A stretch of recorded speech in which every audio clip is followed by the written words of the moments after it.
Sundarban police জেলার নামখানা থানার পক্ষ থেকে একটি জরুরি ঘোষণা। বঙ্গোপসাগরে তৈরি হয়েছে গভীর নিম্নচাপ, ধেয়ে আসছে ঘূর্ণিঝড় মান্থা। সোমবার থেকে বৃহস্পতিবার পর্যন্ত বজ্র বিদ্যুৎ সহ প্রবল ঝড় বৃষ্টির সম্ভাবনা রয়েছে। উত্তাল থাকবে নদী এবং সমুদ্র।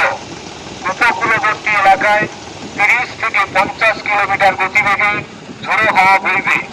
তাই আগামী 28 তারিখ মঙ্গলবার থেকে পরবর্তী নির্দেশ না পাওয়া পর্যন্ত কোনো মৎস্যজীবী ট্রলার নিয়ে গভীর সমুদ্রে রওনা দেবেন না। সোমবারের মধ্যে সকল মৎস্যজীবী ট্রলারগুলিকে উপকূলে ফিরে আসার নির্দেশ দেওয়া হচ্ছে। নদী এবং সমুদ্র তীরবর্তী এলাকার বসবাসকারী বাসিন্দারা প্রয়োজনে নিকটবর্তী ঘূর্ণিঝড় আশ্রয় কেন্দ্র বা পাকা স্কুল বাড়িতে আশ্রয় নেবেন। সুন্দরবন পুলিশ জেলার নামখানা থানা সর্বদা আপনাদের পাশে রয়েছে।